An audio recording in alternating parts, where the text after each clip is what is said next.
Welcome to the program. Again, this is Mike Kai, your host. I thought it was very important for us to interview all of the different candidates that are running for the race here in Hawaii for governor. And so as a result of that, we have invited them into different spaces with different pastors to talk to us about their heart for running, as well as 4 questions that every candidate that has agreed to be on this program to answer those questions to the best of their ability with complete transparency and opening of their hearts. So please enjoy this time right now as we listen to Vicky Cayetano. Aloha, everybody. We're so glad that you're with us today. My name is Pastor Dave Barr, and I'm with a group of pastors who have been interviewing candidates for the governor of Hawaii. And so with the election coming up, we want to inform and inspire all of you with the most information you can have in order to make the best decision for you and your family. And so today we're very honored to have with us Mrs. Vicky Cayetano. Many of you know of her. She is the former First Lady of Hawaii, as her husband, Ben Cayetano, was one of our governors. And so we're just so honored to have you with us. Thank you for making time in your schedule today. Well, thank you for having me, Pastor Dave. Thank you. So before we get into the interview, why don't you just give us an update on how you and your family are doing and what you've been up to? Well, we're doing fine. You know, it's a very busy time. Campaigning is really a 24/7, but it's not something that I'm not, used to, because running your own business, starting it, is also a very demanding job. So our children are all grown. And sad thing for me, though, is our youngest, that's our son, William, recently left and went to the mainland. He just found that the limited opportunities in the state, the lack of affordable housing, and as he said, I'm already almost middle age and I can't continue to take help from my parents in order to be able to live here with my 2 kids and my wife. And those are the things that really tug at me. So it's very real, very personal for me when I hear stories not only of William, but so many others who are leaving our state. That's why I decided to run for governor, because we need our future, our young people. We need them here. Otherwise, Hawaii has no future. Yeah, wow, that is so true. It must have been tough to say goodbye to him from living here with his family. It's especially tough because the reasons are not inevitable. They are all preventable, but we need to really look at things in a different mindset, and we need to have the political will, the determination to address all these issues that, frankly, we keep talking about, right? Every election you hear candidates promising the same thing. And yet here we are, 2022, and it begs a question, are you better off today than you were 4 years ago, 8 years ago? And I would have to say that for most people, the answer would be a resounding no. Yeah. So with that in mind, tell us why you decided to run for governor. So, if I'd wanted to be a politician, I would have started many years ago. But I'm at a stage in life where you really start to think of what legacy you want to leave. It's not just about you, not even just about your family. It's about more than that. And the community that we live in. It's about giving back, right? That's, I think, what God calls us all to do, right? In our own way, to be the best we can be and to always remember those who need our help. And so, having run a business and was in the business till February of this year, when I left it permanently to focus full-time on this, I saw what it did to our employees when we had COVID and had to lay off so many people. So many businesses, especially small businesses, were decimated during that time, and some have not come back yet. Restaurants, retailers. So looking at that, I'm not somebody who's just going to talk about issues, but really say we need to try to do something. And I just believe really strongly, Pastor Dave, that we're going to need a new mindset to address the problems that we've had for so long. They are deeper and broader. And that's why I got into it, because I do believe that based on the experience I've had of delivering results, of leadership that involves working with people like what you're doing here, to inspire, to collaborate, and to create the vision of what we need to do together It's not going to be easy, but we can do this together with the right kind of leadership. Yeah, most definitely. So, with that in mind, could you share with us some of the main focuses that you would have if you were to be elected our next governor? Well, I call my economic plan my family-focused economic plan because I see in Hawaii the importance that this is what makes us special, our ohana. When I talk to friends and family who tell me that my last kid has left for the mainland, I say, this is not Hawaii, Right. where we don't have families together. So what we have to do is that every project, everything that we do needs to understand, needs to ask the question, how does this impact the family? So when we talk about diversifying our economy, right? How does it impact families? One of the things I call for is our tourism, managing tourism better. And one part that we can do is really create a market for healthcare tourism. There's no reason that Hawaii can't be the healthcare of the Pacific. And when we do that, we not only draw people here, but just as importantly or more importantly, we elevate the level of healthcare available to our residents. And I know you have a ministry out on Hawaii Island, and over there, healthcare is truly at a crisis with the shortage of healthcare personnel, of doctors. So when we talk about developing our economy to be more diversified, every step we should ask, how does it impact our families? That's what I call the family-focused economy, addressing affordable housing. When your median price for a home is 1.2 million, it's totally unaffordable. So we need to step into that and dig deep. Everybody talks about affordable housing. And one thing I will tell you is that, the government regulation process, that's something we have to look at in detail, because that is definitely part of the reason for the chokehold of why it takes so long to get things done. And time is money. So the longer anything takes, the more costly it becomes. So, can you unpack that some more with regard to, say, for instance, just the housing costs out here? How would you specifically tackle that as the governor of our state? Well, the first thing I would do is I would work with the legislature to declare a state of emergency for affordable housing.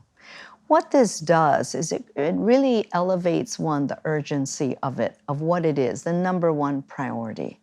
It also allows you to be able to, I won't say circumvent because that's not the intent, but fast track some of the permitting and planning. And it would give us an opportunity to look long term at how we can make, if we can do like Kauiki Village, and I believe less than a year and a half for sure, it was less than that. If we can do something like that, what are the things we could do short term that we can look at to do long term? I'd also reach out to the county to work together. Leadership is not your area, my area, it's all of us together. Work with developers, work with the communities, but time is the first thing we need to hit. Very specifically, too, looking at the Land Use Commission, look at the State Historic Preservation Departments, all these departments where many of these things flow through. As a business person, my whole career has been in looking at how we can be more efficient, right? How can we be more effective? And that's the kind of mindset I want to bring to tackle affordable housing. Thank you for that. So, are there any other main focuses that you would plan to implement as the governor? I think we need to talk about certain segments in our community that, in my mind, are often overlooked. We need to balance the power at our state government to where it's not just serving big business and special interest groups. So small business, many of them local, family-owned, nobody talks about that. And so as governor, one of the things I would look at doing with the legislature is to introduce a lower tax rate for small businesses so that they can have some cushion to get to a certain level to support their business. As we've seen, many of them are so vulnerable. So we need to reach out, support small business community. The other segment is, frankly, our decimated middle-class working people that are leaving our state. We need to take care of them because that, to me, is the center of a thriving economy, community, is a thriving middle class. So let's shift topics and let's talk about what's been in the news lately. As we've seen, Roe versus Wade was overturned by the Supreme Court, where it ended the right to an abortion. So what is your view on abortion and the right to life? Well, I've heard, obviously, both sides. And I am at an age in life where I remember life before Roe v. Wade. And I definitely would not want to go back to that period of time. I respect every person's right and what they want to do. So with that said, I do support a woman's right to make that decision. Am I someone who would go through that? Probably not. But I do feel that we need to respect what another person thinks. And so with that, I strongly support a woman's right to have that choice, to make that decision. And with that in mind, would you do anything specifically as a governor to make changes regarding that? Well, I think that having the right and having access are two different things. And this is not just in regards to having access to an abortion, but just access in general to health care. Our neighbor islands are really at a critical situation when it comes to health care. I am told that there is just one urologist in Hilo. This is a problem. And so we need to really talk about access to health care for our communities, not just on Oahu, but especially on neighbor islands and in more rural areas. The second thing I would do with respect to Roe v. Wade is, yes, I would look at an amendment to ensure that healthcare personnel who help women who make these decisions, especially if they're from out of state, that they are protected from any lawsuits from the states of which they come from. So speaking of the healthcare that you mentioned, I was with a group of pastors and we had an individual from the Hawaii Emergency Agency. He was one of the directors. And he was talking about natural disasters in the islands and what the state would and could not do. And he brought up a few interesting points that were alarming and concerning. One of them was he mentioned that there was about 12 days worth of food in the islands should a catastrophic event hit the island, such as a hurricane or an earthquake, etc. And then he also mentioned, and this really opened up my eyes, he said that there's 28 ambulances on the island of Oahu with nearly 1 million people living here. And so if there was a catastrophic event, he said, you're pretty much on your own. And he said, it's not a matter of will there be a catastrophic event? He said, it's when. So in light of the water crisis that we've been experiencing, in light of the 12 days of food and the inevitable catastrophic event, would you have any plans to do anything to address that as a governor? So, with water, that is definitely a issue, and it needs to be dealt with not just for emergencies, but just every day when we talk about affordable housing. That's a big problem if that's not addressed, because we will be at a situation where we have to choose what developments we make, and that to me is really unacceptable. So we need to work with the counties. We need to work with our DL&R. I understand that certain positions were eliminated, during the COVID times. And so our dams and our reservoirs are not maintained as well as they could be. So we need to prioritize that. But with respect to an emergency plan, you're absolutely right. There isn't an overall plan in place, and that needs to be dealt with urgency. The one thing I will say in my experience in all my life is everything I deal with has a timeline, because that's so important. Even if you know you're behind schedule, at least you know that.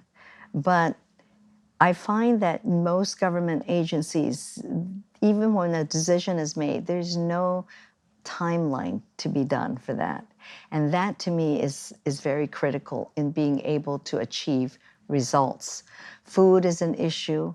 Harbor security, we depend so much on that. How secure are our harbors? And I like to be proactive in addressing these things, not wait till something happens. So we need to address all of those with a sense of urgency and bring people together. But the first thing we have to do is really modernize our own government in order to be able to communicate and collaborate with our communities, with each other. And I don't know if you're aware, but really our state IT system is still extremely antiquated. And I'm sure here you're very modern in that. And that is a tool that you really need in order to be able to communicate anything, especially in an emergency. Yeah. Thank you for sharing that. So let's talk about, I went to your website, your campaign website, to kind of look at some of your main focuses for it. And I wanted to hear from you about your thoughts on investing in renewable energy. Our state is so dependent on coal and gas. And I know there's been some initiatives with solar, PV to help. Tell us some other plans you might have to help us with this particular area. So with climate change, we know, first of all, the state, I think, has done an overall good job in terms of the renewable energy program. Based on this administration, we are on track or even ahead of schedule with that. But I think what Hawaii has to really look at, the more difficult, complex issues, are how climate change impacts us. Being in the middle of the Pacific Ocean with a relatively small population compared to other countries, what we do here doesn't have that big an impact. But it's what climate change is doing to us as a state. Coastal erosion. We've all seen the pictures, homes going into the water. What do we do with that? Manage retreat, move the highways inland. These are all not only costly, but complicated issues. Are the people willing to move? Do we condemn the land? I don't have a clear answer on that, except to say that we cannot continually keep deferring these decisions because they only make it, time will not be on our side. We need to act with urgency. And so I think it does take bringing the community together, making those tough decisions, and while it's costly, it's only going to be more costly if we wait another 10, 15 years. Right. So we have to make those decisions. Agreed. Yes. Let's talk about another issue that our state and frankly most states have been plagued with for years, which is homelessness. Any plans to tackle that issue? And if so, how would it be different than what the state has already tried to accomplish up until now? So you're right, Pastor, we've been talking about homelessness and it's only gotten worse. But there are three segments really that make up most of homelessness.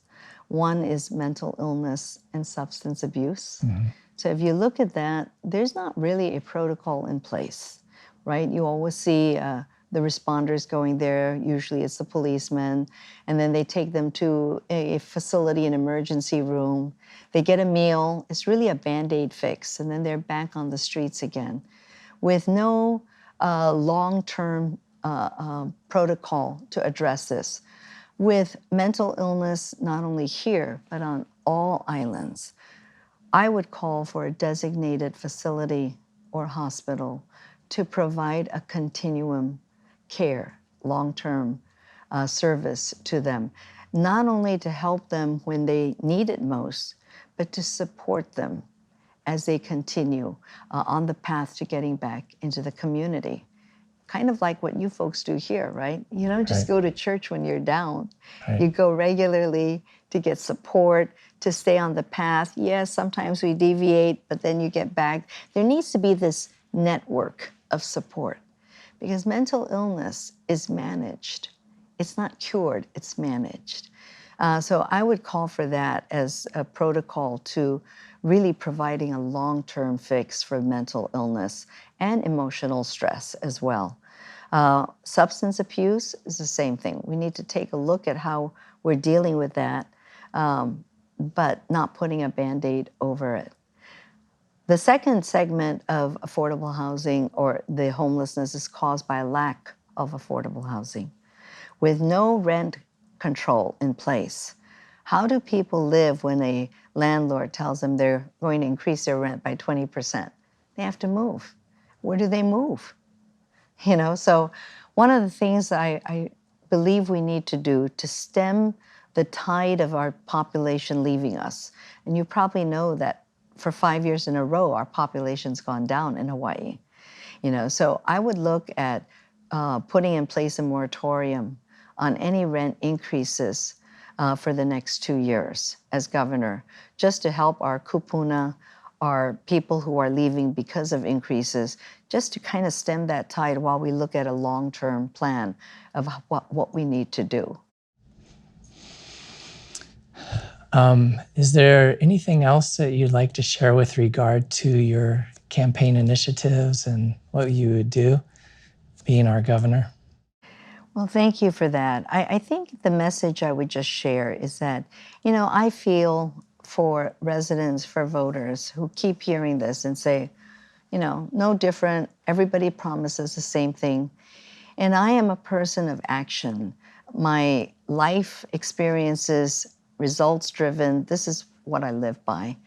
And I'm only in this race because at age 66, I feel that the problems are so deep and so broad that we really need a leader who has a different mindset, who has the experience of bringing an organization that is successful, that has transparency, accountability, and urgency. We need to put that together. Most of all, I so believe that when we can do these things, our people can stop thinking about just surviving, but really be able to thrive. And that's the soul of every community, when you can thrive. And that's what I'm running for. It's not just to expect people to survive. That's not good enough for me. It's to thrive. But to do that, you need some of your basics addressed. You need time with your family. You need to be able to think of these things. And you need to have the family around you. That's Ohana. That's Hawaii for me. Thanks for sharing that.